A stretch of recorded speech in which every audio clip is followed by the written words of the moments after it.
mirë se u gjeta. Mirë se erdhe, kënaqësi të presë në studio, dashur. Faleminderit për kohën. Të drejtohem profesoresh, ashtu siç je mësuar? Si doni. Hajde reatohemi.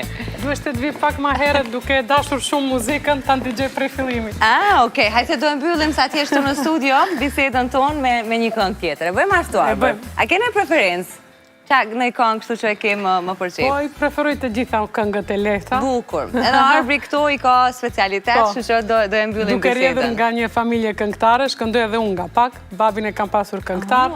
Sa bukur. Kam qenë antare e shoqërisë Besa, me korin e shoqërisë edhe valtare për 8 vite. E qa u bë, pse ndryshoj kahja e pasioneve tua, po profesionit? Nuk e di, kam qenë në shkollë tullet muzikës për 6 vite. Pastaj preferova mjekësin, isha në shkollë të mesme të mjekësis, edhe atë ndryshova për të vazhduar për me sociologjin. Kam pas një mix profesionesh gjatë jetës time. Një tip kureshtare që nga mosha e hershme. Tani je profesoresh, unë jo më këtë thash këtë. Çfarë profesoresh e je ti për nxënësit e tu? A je nga ato që mban edhe atë raportin miqësor me ta, apo profesoresha që nuk toleron diskutive tjera për pas mësimit? Jo, duke pas vetë profesionin sociologe, jam shumë e afërt me nxënësit dhe për çdo problem, për çdo pakënaqësi që e kanë, më drejtojnë mua, por jam profesoresh që i di kufi. Do me thënë, këtu jemi në raporte mësimore, jashtë jemi shok dhe shoqe. Por përsëri, për çdo problem që kanë janë të hapur të më drejtojnë, të diskutojmë, dhe sinqerisht tani që jam në pushim mjekësor, më mungon shumë profesioni, më mungojnë nxënësit, sepse ato më hapin energji, më rinojnë me një fjalë. Lidhe shumë prej kësaj pune dhe prej nxënësve. Dhe nëse do ta kisha zgjedhur profesionin, përsëri do t'isha bë mësimdhënëse. Sa bukur. Mban kontakte akoma me ata që janë rritur e kanë kaluar vitet e tyre të jetës? Po, mbaj dhe kemi shumë kontakte të mira dhe bile i postoj kur m'japin komentet, mbështetjen, për çdo gjë që kanë, çdo problem, ose çdo gjë që janë në më dyshje, për çdo gjë më kontaktojnë dhe kjo më gëzon, që ende marrin mendimin tim dhe ende më vlerësojnë shumë. E kuptova pra tipin e profesoreshës që je, ajo e afërta që u mungon në nxënësve edhe kur përshëndeten apo kur përfundojnë ato vitet e mësimit. Trënderina, unë po thoja dhe shikuese, sot arsyeja që je këtu është të flasim për jetën tënde, dhe për të gjitha ato që ti ke përjetuar. Kur e shes sot edhe kur e flasim, si të bën të ndjehesh, kur kujton të gjitha ato çfarë ke kaluar? Të them të drejtën, më duken ndonjëherë vetja si një robot pa ndjenja, që çdo sfidë, çdo problem, çdo vështirësi që kam pasur, sikur një ndjen ka shuar në mua. Më nuk kam frikë nga asgjë. Shpesher më duket për disa gjëra i marrë shumë me lehtësi ose i marrë me sportivitet, ti them. Jo për atë që jam tip pa emocione, por si duket kur përjeton kulminacionin e dhimbjes, çdo gjë tjetër nuk të godetat shumë sa dhimbja e parë ose dhimbja më e madhe që ke përjetuar, që është humbja e fëmijës. Çdo gjë tjetër është më e lehtë, sepse ke përjetuar kulminacionin dhe asgjë më nuk të prek sa dhimbja që ke përjetuar. Do të dalë edhe te kjo, sigurisht duke respektuar çdo të drejtën dhe sa të duash për të shprehur një diçka që e the edhe ti vetë, është një nga dhimbjet, jo një nga, po ndoshta dhimbja më e madhe që mund të përjetoj një njeri, një prind. Po, nëse të kthej unë pak në fëmijërinë tënde, në Gostivar, si e kujton atë? Kanë qenë sfidat që shprej asaj kohe, sfidat e jetës, e rritjes, e rethonave? Jo, duke qenë se jam fëmiu i tretë, jam fëmiu më i vogël, kam qenë e përgëdhelura e familjes, duke rjedhur nga një familje, do me thënë, të shkolluar, edhe në atë kohë në ish Jugosllavi, rrogat kanë qenë të mira. Baba im, përveç se ka qenë arsimtar i biologjisë, nëna ka punuar si spikere, fillimisht mësuese, pastaj spikere në Radio Gostivar. Baba i gjithë kohës është marrur edhe me muzikë, ka qenë këngëtar dhe kemi pasur të ardhura shumë të mira. Kam pasur një fëmijëri shumë të lumtur, një fëmijëri me të gjitha kushtet e mundshme, do të thënë duke filluar nga kurset që na çonin në vallëzim, në shkollë të muzikës, kemi pasur një jetë shumë të mirë për rrethanat dhe për kohën në të cilën kemi jetuar. Dhe kujtoj një fëmijëri shumë të lumtur, dhe një familje kompakte dhe çdo herë që çdo problem, çdo sfidë e kemi ndarë së bashku. Kjo lumturi duket sikur nisi me uzbej në momentin kur kuptuat për sëmundjen e nënës dhe ju ishit në moshë të re, a? Po, pikërisht atëherë, nëna ka qenë kryetari e lidhjes gruas, pikërisht ndodhi mbas luftës në Kosovë, ka qenë shumë angazhuar me ndihmat, me kampet, duke u ndihmuar gradëve, duke u ndihmuar refugjatëve dhe si duket kjo e brengoste shumë, nuk flente tanë natën, duke menduar se si flejnë ato jashtë në kushte të vështira, duke munduar çdo herë që t'u ndihmoj, aty filloi që shëndeti i saj pak të zbehet. Dhe një projekt që kishin me gratë, duke ndihmuar të tjerët gratë të bëjnë papatesë falas, vetë s'kishte bërë asnjëherë kontroll. Dhe mjekesha i thatë të bëjmë një kontroll të i sjell gratë tjera, vetë nuk e kontrolluar. Aty konstatoi se ka karcinom në mitër, në stadiumin e 3 në fund. Mjekët nuk i dhanë asnjë shpresë për t'u operuar, por ajo ishte e vendosur duke thënë se mua më presin 3 fëmijë që janë ende të ri, nuk i kam martuar, nuk janë rregulluar dhe unë do të luftoj dhe do të jetoj. Dhe u operua, jetoj dhe 24 vite tjera dhe në fund vdiq para 6 muajve nga një atak në zemër. Do thënë e mundjeve karcinomi. E mundi edhe atë dhe pati mundësin të ju shohë dhe juve të kësa Pati mundësi të mbrije nipni, mbesa, do me thënë dhe të na shohë shkollimin ton, martesën ton, diplomimet tona. Por përsëri më mungon shumë sepse ka qenë krau imi gjath, ka qenë mbështetja ime më e madhe dhe për çdo gjë që kisha me atë konsultohesha. Dhe vazhdon të më mungoj akoma. Shoj këtë pjesë ngushëllime me Shqinka dhe Rishtas. Sa vjeç ke qenë ti, Trëndrina, kur ke njohur babajin e vajzave tua? Ke qenë në moshë relativisht të re? Po, kam qenë në moshën 18 vjeçare. Do të thënë, kemi qenë të ri, kemi kaluar gjatë kohë së bashku. Edhe nën u bët në moshë të re? Jo, nuk isha shumë e re. Rina lindi në moshën 28 vjeçare, duke pasur, do të thënë, që dëshiroja të bëj fakultetin, karrierën. Andina, vajza ime ndjer, lindi në moshën 31 vjeçare. Kur i kisha 31 vjeç.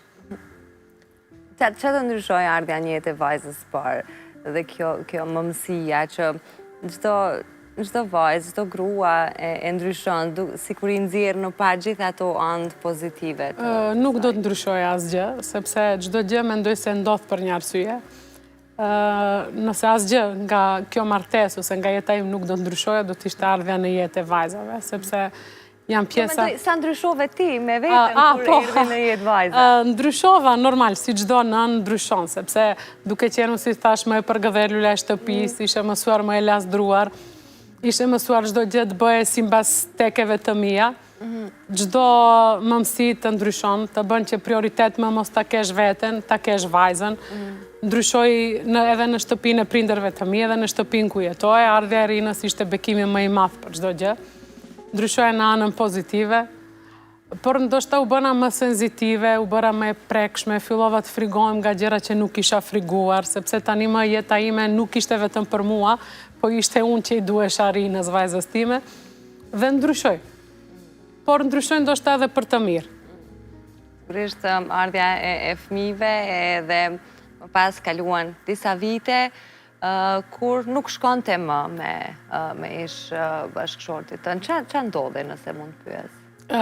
Ndodh se një çdo martesë ka, domethënë, keq kuptime, ka mosmarrveshje, ndryshon këndvështrimi, ndryshon jetesa, ndryshon dhe erdhi deri një moment që nuk shkonte, por për fat të keq nuk ishte një shkurorzim i lehtë, ishte me shumë peripeci, me shumë zënka,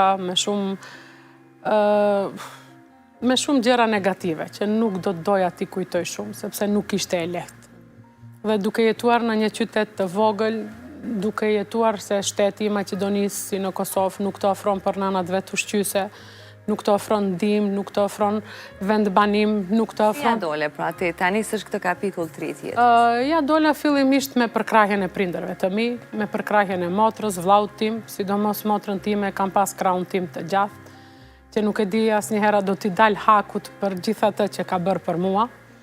Prindërve të mi që besonin ende fuqishëm te une dhe më përkrahën në çdo në çdo aspekt të mundshëm. Ishin ato të cilët fillimisht miruanin fëmijët, një vjet jetova me ato, motra, nëna, babai më ndihmonin rreth për kujdesjes së fëmijëve, që unë të mund të punoj, të mund të mbleth ndonjë të holl për të vazhduar më tutje. Pas kësaj ish bashkëshorti u bleti një banesë fëmijëve, në të cilën jetojmë, vazhdoj të jetoj, por ishte e paregulluar me të gjithë forcat e mia, me shumë mund dhe punë që bëja përveç profesionit tim, bëja dhe punë të tjera, për të cilën unë asnjëherë nuk jam turpruar. Që ke punuar për të arritur të kesh mjaftueshëm sa për të ushqyer kam punuar e për të rregulluar? fillimisht në një atelje të fustanave, pastaj kam punuar me anketa, kam qenë anketuese duke qenë edhe sociologe, kam punuar me firma të ndryshme që shesim parfume, bijuteri, kam punuar në dyqan bizhush. Të gjitha këto i kam bërë, domethënë, për të mbledhur diçka më tepër për fëmijët e mi, normal dhe për kërkesat e tyre që i kam pasur. Jam munduar me çdo kusht që ta luaj rolin edhe të babas edhe të nënës dhe mos të mungoj asgjë. Kjo është thjesht një nën model kur duhet t'i bësh edhe nuk pyet gjë për mënyrën se si duhet ta bëj, veç se din që duhesh siguruar të ardhmen. Shpresoj që ta kem arrit këtë mision. Gjete këtë përkrahje anash familjes edhe rrethit që të njihnin, kishte sy paragjykues për rreth teje?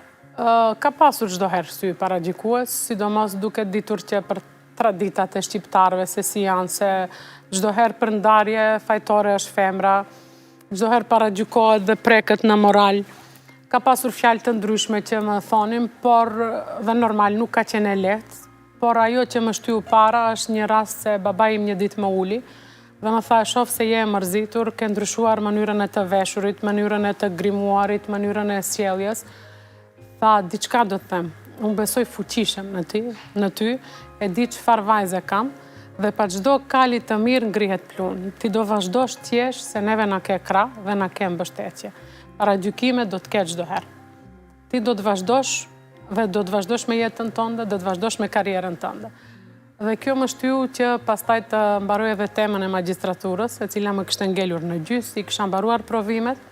Më kishte ngelur vetëm tema, vajzat ishin shumë të vogla, por në këtë mas më ndihmoi nëna, duke qenë se kishte punuar në shumë projekte, dhe më ndihmoi edhe me të shkruar edhe me materialen, dhe çdo herë që unë dorëzohesha, thë nuk do ta bëj, do ta bësh, ti mundesh, do ta bësh. Dhe kanë ndetur net të tëra pa gjumë, derisa unë e kam mbaruar temën e magjistraturës duke më ndihmuar. Dhe temën ja kum kushtuar asaj dhe mundit asaj dhe përkrahjes që pa ato nuk do t'isha këtu ku jam. Kjo historia që ti si e dorëzuar asnjëherë dhe gjërat fillonin të shkonin rrugës së duhur, pra edhe të jetë nga ana pozitive jotja. Kështu të paktën dukej derisa nuk ndodhi ajo goditja e madhe dhe që tronditi jetën tënde dhe diçka për të cilën edhe ndihem pak në siklet të pyes, po e di që ka ndodhur në qershor të 2023-s, qa do të ndash? Ishte një ditë shumë e bukur, ndoshta mbas shumë kohe unë ndjesha shumë e lumtur dhe shumë e pavarur, duke u thuar vetë me vajzat e mia, tani më ishin rritur. Rina kishte 11 vjeç, Andina ishte 8 vjet e gjys. Dhe mu duk se më nuk janë ato vajzat të vogla që gjithkohës mami, unë nevojitem unë, por më tani kisha si shoqe, si përkrahje. Dhe ka qenë një ditë shumë e bukur, filloi gjithçka mirë, u thonin për në Vlorë te motra, e cila atje ka një banesë dhe momentalisht ishte atje. Dhe naftoi të shkonim, duhet t'i lej vajzat atje dhe unë të kthehem të punoj punën rutinore verore që e bëja kur jam në pushim. Binte shi, domethënë, atë ditë, por nuk ishte shi i mas, apo kishin filluar pikat e para të shiut, dhe në mes Peqinit dhe Elbasanit, ku ne ishim duke udhëtuar, në atë ditë kishin ndodhur dikundi 11 ndeshje, pastaj pash, hudhim vaj në rrugë, dhe me një moment unë e humba drejtimin e makinës, dola nga ana tjetër, nga kursia tjetër, një makinë erdhi me një shpejtësi shumë të madhe, na përplasi dhe na çoi mbi bankinë. Ku Andina për fat të keq mbas nga gjakderdhja në truk kishte humbur jetën, për të cilën unë e kuptova me vonesë, e pash se është pa ndjenja. Mundoja në asfalt ku isha, të afrohem, por kisha thyrje të krahut, tronditje të madhe. alivanosesha vazhdimisht, nuk mundesha t'i afrohem. Rinën e kishin lënë në makinë dhe nuk jep një ndihmën, ishte e bllokuar në makinë dhe luhate gjatë gjithë kohës. Është një situatë shumë e rëndë për ta rikujtuar. Për Andinën nuk më treguan se kanë ndruar jetë, na quan në spitalin e Elbasanit, më thanë se është në koma dhe duhet t'i nënshtrohet një operacioni. Neve na dërguan në Shkup, na ndanë mu në një spital, Rinën në një spital tjetër, dhe të nesërmen kuptova nga vllau se Andina kishte ndruar jetë. Moment isha shumë keq, do më thënë instikti nanës gjatë gjithë kohës lutesha që t'jetë mirë. Një pjesë e imja dëshiron të besoj se do t'i mbjeton të këti aksidenti, por kur e pash vëllaun ishte një gjendje shumë të vështirë, mendoja se në moment do t'a humpe vetë, mendoja se prindërit ishin shumë të lidhur me vajzën time, sepse ato e rritën, mendoja vajzën tjetër dhe në moment duheshte unë t'jem ajo që t'i mbledh forcat dhe të vazhdoj më tutje. Ju luta mjekut që t'me lishoj nga spitali, edhe pse kundërshtonte, sepse duheshte të operohem. Shkova në shtëpi, e vorosëm vajzën, do më thënë, normal është një gjendje shumë e vështirë, një dhimbje, por unë mendoj se Zoti fillimisht të jep durimin, pastaj ta çon një sprov. Nuk e di edhe vetë në këtë moment si do t'isha ndje dhe si do t'a kisha përballuar. Ndonjëherë më duket shumë si ëndër, kishte shumë një fluks të madh të njerëzve që vinin, shkonin, dhe mbas 2 ditëve pranova të operohem, por dora kishte filluar ma mos të kem ndjenja. U operova, ishte operuar edhe Rina, për të cilën duheshte t'i tregoj për humbjen e motrës. Kjo ka qenë edhe një, për mua është vdekje e dytë, domethënë momenti që duheshte t'i tregoj, sepse ishte shumë e vogël, kishte përjetuar shumë strese, shumë trauma, ishte sa po operuar, dhe pastaj duheshte të shkoj.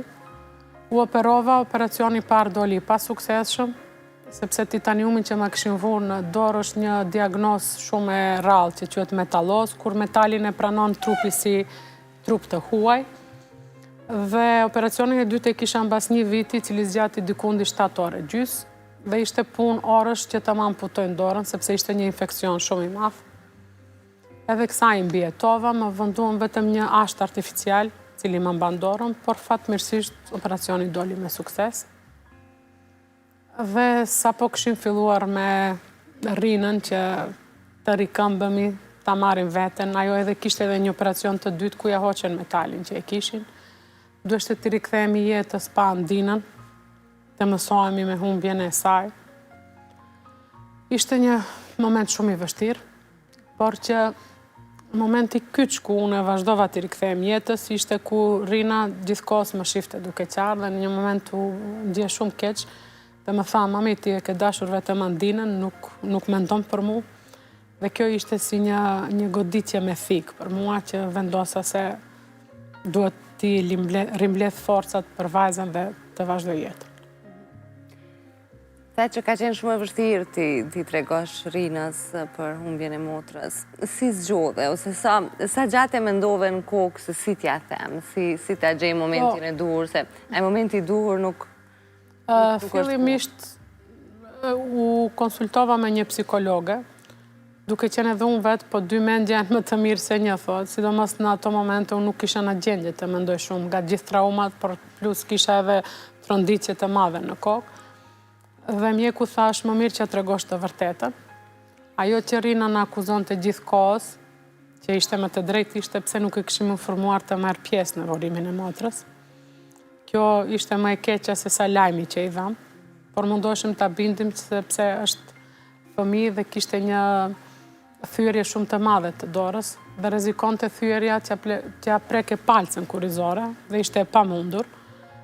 Ishte shumë moment i vështirë. Ula me qetësi, mundosha ta qetësoj veten, gjithë rrugës prej se ajo ishte në Shkup te vllaui, kishte dalë nga spitali. Gjithë rrugës mundosha ta bind veten, ta qetësoj se si do t'ja tregoj. Ishte moment shumë i rëndë dhe për fat të keq të gjithë që ishim ne në dhomë, unë, nusja e vllau, 2 kushërirat e mia, të gjithë kishim motra. Dhe gjëra e parë që na thash lehtë për ju se të gjithë keni motra, unë vetëm se kam. Nuk mund ta përshkruaj sa e dhimbshme ka qenë. Më keq ishte fakti sepse duheshte t'ja tregoj lajmin dhe të shkoj të operohem në spital. Ta lej vetë, por duke falenderuar familjen time, gjithë për krajnë që kisha, vajzat e vllaut, kushërinat e rinës në asnjë moment nuk e kanë lënë vetë, kanë qenë përkrahje për të. Dhe disi, nuk e di, ndoshta e gjithë situata rinën e rriti para kohe. Çdo herë ka qenë më e rritur dhe më e zhvilluar për moshën e saj. I ka kuptuar gjërat shumë më mirë. Ndoshta në mungesë time, ajo e ka luajtur rolin e nënës për Andinën, dhe kjo e bëri një vajzë më të pjekur. Dhe vajzat e pjekura thonë fjalët që pas ka thonë Rina, me të vetmin motiv dhe arsye që ti të marrësh atë forcën e duhur. Dhe më vjen mirë që e ke dëgjuar, dhe sado që ajo dhimbja është me ty çdo sekond, Rina nuk duhet të shoh ashtu. Vazhdoj ta dëgjoj, se kur më shet të mërzitur, ndonjëherë që qaj është normale dhe është njerëzore, më thot, mami, ne duhet të bëjmë atë që Andina do të dëshironte. Andina nuk do të donte të shofe një nënë të dobët, ti ishe model për atë, ti ishe një super mami, dhe ajo do të dëshironte të shofe të fortë dhe jo të mposhtur. Dhe këto janë fjalë që shpesh më vinë si terapi dhe rimbledh forcat për të vazhduar më tutje. E tashmë është edhe një vajzë e rritur, shto këtu faktin që po thua se rrethanat e jetës dhe mënyrës se si është rritur e kanë bërë të jetë më pjekur se mosha që e ka. Ju ka bërë kjo, juve tashmë dy shoqe të pandara që bëni muhabete nga më të ndryshmet bashkë, këshilloni edhe njëra tjetrën. Po, i ndajme kam këshilluesen më të mirë, por nga aspekti tani do të flasë edhe si nënë edhe si sociologe, ndonjëherë e kam shoqen më të mirë, por ndonjëherë përsëri jam unë në ajo autoritative dhe ajo që vendos, varësisht nga rastet, por përsëri e kam këshilluesen më të mirë dhe duke jetuar të dyja bashkë kemi afruar shumë. E kam krah për çdo gjë. Del shpeshherë nga i këndi sociologës kur bën diskutimet me të dhe i hynë më shumë se që duhet ati diskutimi, pra del nga roli mamit edhe Rina e vrenet, thotë, ktheu në rolin tënë. Jo, shpesh herë mendon ndonjëherë se jam më e ashpër. Më thotë, mendon si që je më e afërt se sa je me mua. Me mua përsëri e nënë e rept.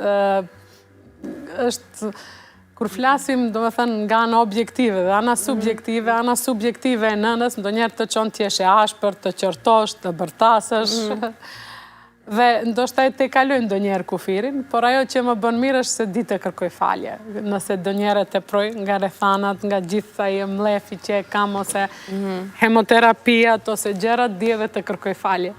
Kjo është ana pozitive, ndoshta që pak e zbut. Plus që Rina e di se ti këtë, çdo që i thua, po si do që vepron e bën për të mirën e saj.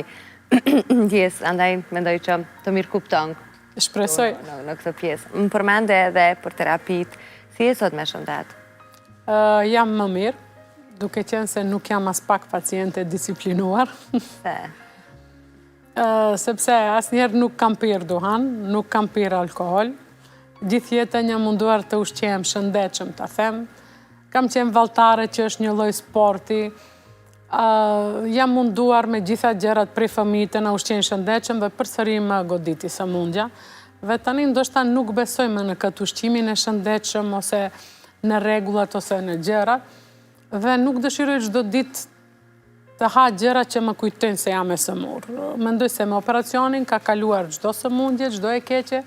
Tani kimioterapit i marr vetëm si preventiv dhe dëshiroj që të mendoj pozitivisht. Mendoj se jam mirë dhe do të bëhet mirë.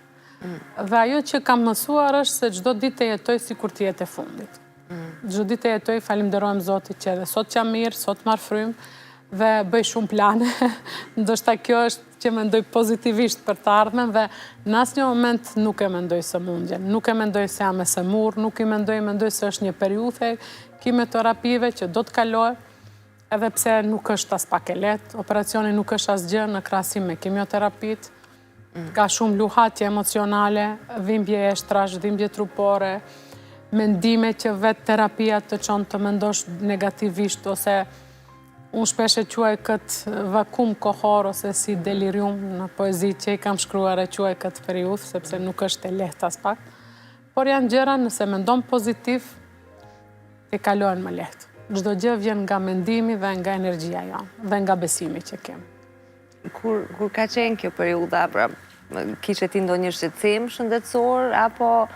Nuk është se kisha ndonjë shqetësim, nuk mund të them se diçka.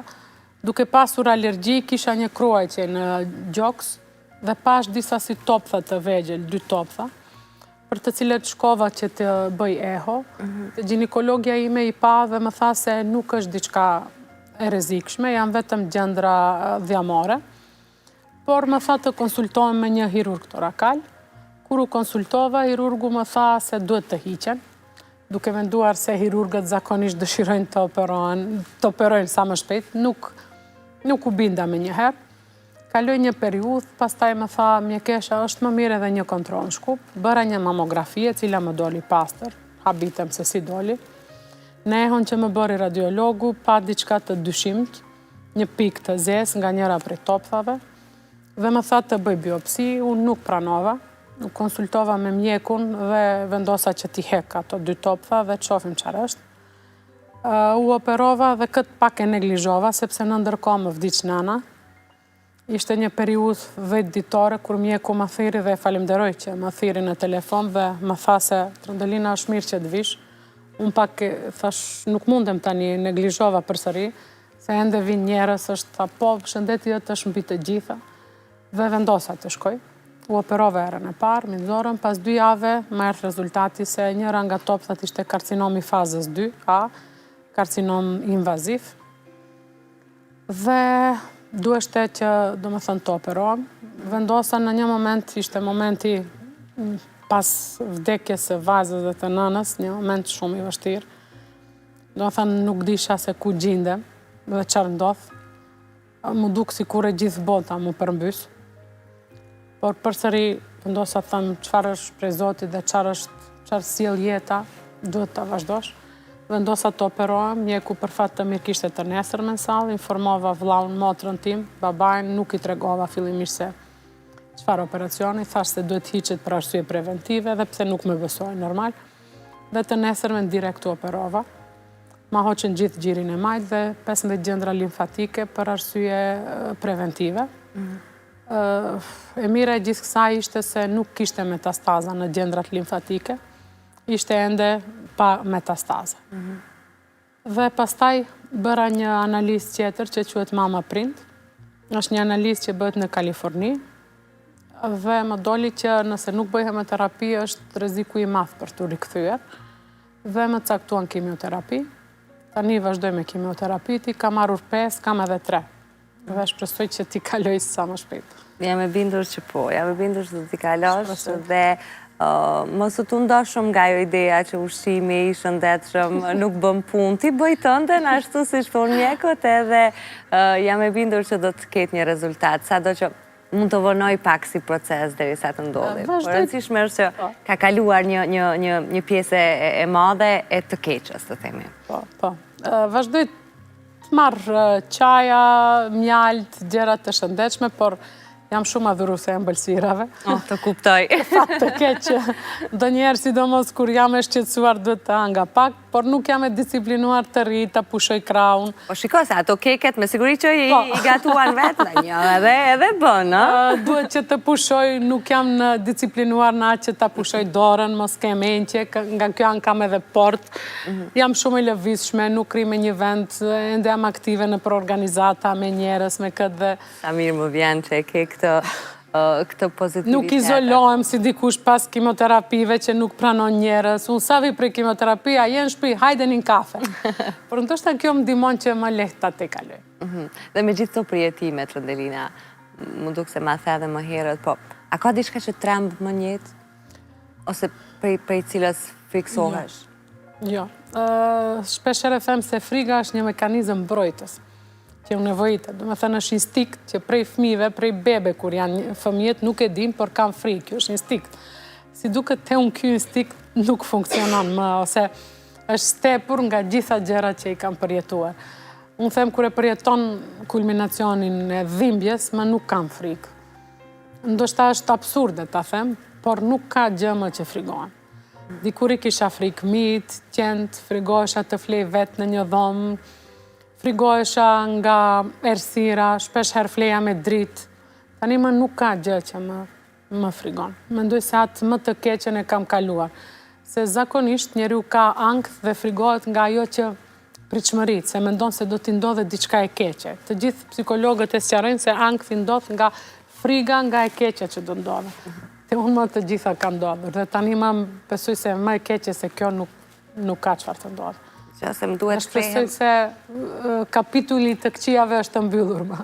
Më duhet të kthehem prapë te ajo që ka thënë Rina, mos haro që ke një shoqe të ngushtë të jetës, e cila pret që dorë për dorë me ty të kaloj të gjitha ato fazat e jetës, që ka një fatë që ka një mami si ty, plus sociologët do t'janë ndihmon shumë në të gjitha fazat që një vajzë në adoleshencën e saj, në rritjen e krijimin e personalitetit i ka, kështu që mos e haro kur këto. Jo se haroj dhe pres të bëjmë gjyshe. Edhe pre të bëhesh gjyshe, a? Do të pres të bëjmë edhe gjyshe, kam shumë plane. Pres edhe doktoraturën të regjistroj, që të bëjmë pak më mirë. Të shoh shkollimin e Rinës, kemi disa vende të cilet dëshirojmë t'i vizitojmë së bashku, e kam babajnë i cili jeton me mua, të cilin ende vazhdoj ta kem krah, motrën, vëllaun, shoqëri, kolegë, nxënës, dhe kam njerëz dhe ndjem e pasur që kam. Dhe shpesh e them nxënësve, unë kam humbur një fëmijë, por kam gjetur plot në mesin tuaj, të cilet kanë nevojë ende për mua. Dhe sigurisht ti vazhdon t'u falësh atyre dashuri, dhe do të vazhdosh ta bësh në veçanti ata që përmende, Rinën, babajin e plot, miq të tjerë edhe nxënësit. Falënderit, faleminderit që erdhe sot me hap zemrën me mua këtu. Faleminderit. Megjithse nuk është as pak e lehtë të flasësh për dhimbjet më të mëdha që ka përjetuar dikush. Nuk është as pak e lehtë, por prej fillimi unë kam vendosur që dhimbjen ta ndaj me të tjerët. E shpreh nëpërmes poezive, shkruaj shumë. Në këtë mënyrë më ndihmon, i postoj në Facebook, në Instagram. Në këtë mënyrë mendoj se ndaj dhimbjen dhe nxjerr nga brenda atë mlefin që kam ndaj jetës, ndaj situatës dhe kjo më ndihmon. Dhe mendoj se çdo gjë që ndan me të tjerët është një lloj si terapi, sidomos për sëmundjet, sepse është diçka që nuk ndodh me vullnetin ton, është diçka që çdo moment mund të godas çdo kënd. Dhe nëse ne e ndajmë me këtë, unë gjej përkrahje me të tjerët, gjej përkrahje të tjerët, por mendoj se edhe unë jam përkrahje për të tjerët. Dhe në këtë mënyrë gjejmë shoqëri për t'i ndarë hallet e njëjta. Nëse marrim këtë si këshill nga ju si sociologe, mund t'ua përcjellim edhe të tjerëve që ka diçka që po i shqetëson ose ka një dhimbje të madhe, por është më mirë që të ndahet ajo me njerëzit e duhur. Është më mirë të ndahet me njerëzit e duhur, se edhe psikoterapia dhe socioterapia e kanë këtë qëllim, do me thënë, që të shoqërohesh me tjerët, mos të mbyllësh në vete, të ndajsh hallin që e ke.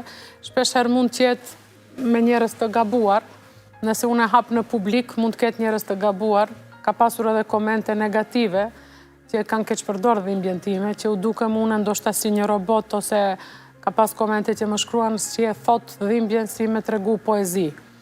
Por ato nuk e din se sa është dashur unë të punoj me veten, sa është dashur unë të shtyp dhimbjen, sa është dashur sa ne të pa gjumë, sa është dashur të punoj me veten, me rrethin tim për të arritur deri këtë pikë, sepse ke dy zgjidhje fundja, ose të çmendesh, për të cilën nuk mund të kthesh kurrë, ose të mbledhish të gjithë dhimbjen dhe ta bësh në një helmet të hekur, në një mburoj që më asgjë nuk mund të lëndoj. Dhe unë vendosa ta bëj këtë të dytën, dhe do t'i këshilluar të gjithë njerëzit, të gjithë gratë, për çdo shqetësim që kanë është më mirë të flitet. Sepse çdo gjë që mbyllet në vete na bëhet si një lëmsh, që pastaj shtresohet dhimbja dhe është shumë më e rëndë për t'u hequr. Nuk ka dhimbje që, sidomos dhimbja e fëmijës, nuk mund të them se shërohet, por vetëm se mëson të jetosh me dhimbje. Dhe unë jam mësuar të jetoj me dhimbje, dhe çdo moment që jetoj me atë se çfarë do të donte Andina që unë të bëja.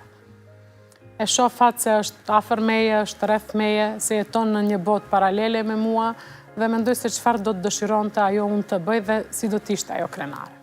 Dhe këtë ua sugjeroj të gjithave që mos të mbyllen në vete, nëse ka 100 arsye për të u rrëzuar, ka një arsye për të ngritur dhe në fund jeta përsëri është e bukur. Të ndihmon muzika që të relaksohesh edhe të heqësh mendjen nga... Ndihmon shumë, këndoj në për shtëpi. Të shohim çfarë këngë ka zgjedhur Arbin, mbase edhe mund të këndojmë bashkë, të bashkohemi ne të dyja, se të premtova që do ta mbyllim me këtë. Faleminderit shumë që jeni. Faleminderit shumë edhe juve. Çfarë po na këndon Arbër? Memorias. Hajde. Mund.